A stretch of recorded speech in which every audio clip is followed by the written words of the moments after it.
Bonjour, ici Daniel Dargy, expert conseil en construction de chez Construction Daniel Dargy.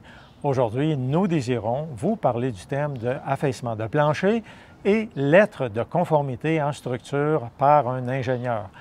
Et pour cela, je suis en compagnie de Ali, qui est ingénieur et qui possède un doctorat en études des sols en géotechnique. Bonjour Ali. Bonjour Daniel, ça va? Ça va bien toi? Ça va, merci.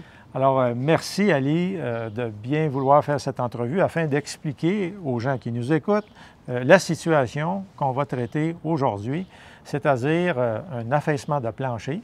C'est un client qui a acheté le duplex que vous voyez ici à l'arrière. Il a fait déjà des travaux d'amélioration au sous-sol et il s'apprête à faire des rénovations aux étages. Il se demande, compte tenu de la structure du sous-sol, est-ce que la structure va tenir la route? Est-ce que la structure doit être absolument modifiée, corrigée, solidifiée, renforcée? C'est ce qu'on va voir. On va rentrer à l'intérieur ensemble, faire des observations et ensuite, Ali va faire une analyse avec des recommandations. On va à l'intérieur? Oui.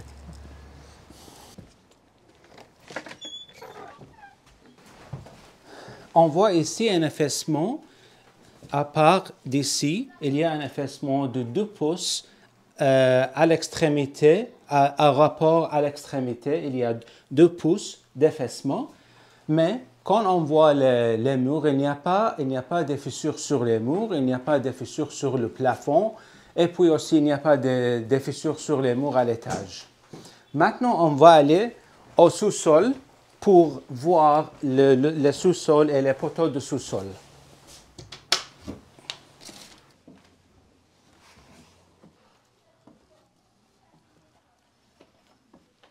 Côté structural, on peut voir ici, on voit ici le poteau qui est fait de façon artisanale. C'est une torne d'arbre. Et les semelles qui sont très petits, peut-être il n'y a pas d'autres semelles dans le sol. Il y a trois poteaux comme ça qui sont faits de façon artisanale il y a centaines d'années. Et maintenant, la poutre, on voit la poutre ici qui est fait aussi de façon artisanale et la jonction, la connexion ici est mal fixée. Donc, ça peut expliquer l'affaissement du rez-de-chaussée. Maintenant, il y a des travaux d'étanchéité que le client a fait.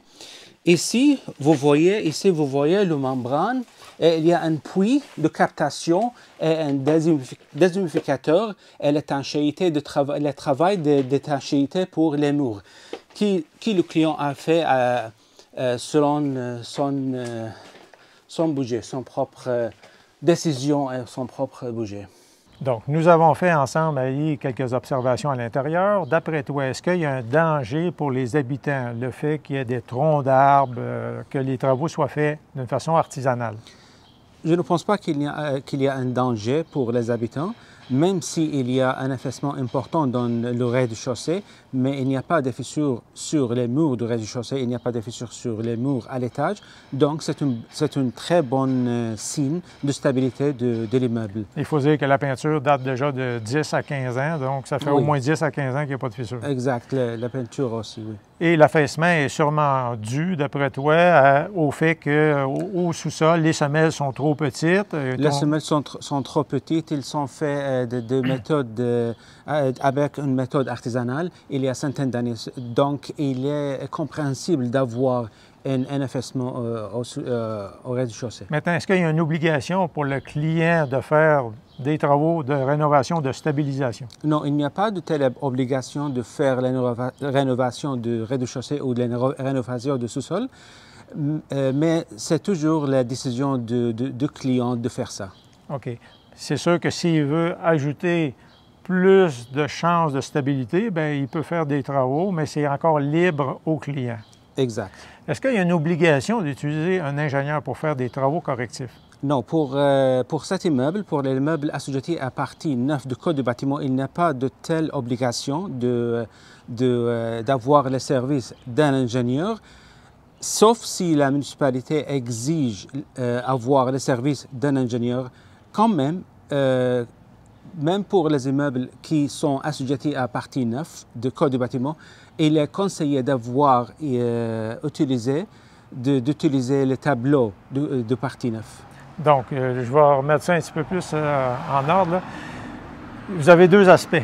Premièrement, la municipalité qui peut, oui ou non, exiger un ingénieur, indépendamment du Code du bâtiment. La municipalité peut avoir des exigences, des normes ou pour X raisons exiger un ingénieur.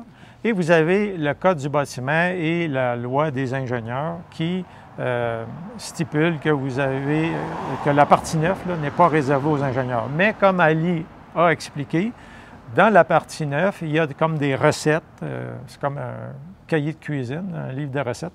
Si vous utilisez les tableaux, les formules, les éléments de la partie 9 afin de calculer les semelles, calculer les colonnes, calculer les poutres, calculer les solives, bien, à ce moment-là, en principe, vous n'avez pas besoin d'un ingénieur en autant que vous restez dans la partie 9. Et la partie 9 est réservée aux immeubles de 3 étages et moins et de moins de 600 mètres carrés, qui est le cas ici qu'on a ici en arrière. Exact, oui, exact. Donc, est-ce que tu veux rajouter quelque chose? Pour le moment, non. Non? OK. Donc, ceci a été notre présentation sur le thème de affaissement de plancher et l'aide de conformité de structure par un ingénieur. N'hésitez pas à nous contacter si vous avez besoin d'un ingénieur ou si vous voulez être assuré par rapport à la structure. Ali va se faire un plaisir de se déplacer ou un autre de nos ingénieurs.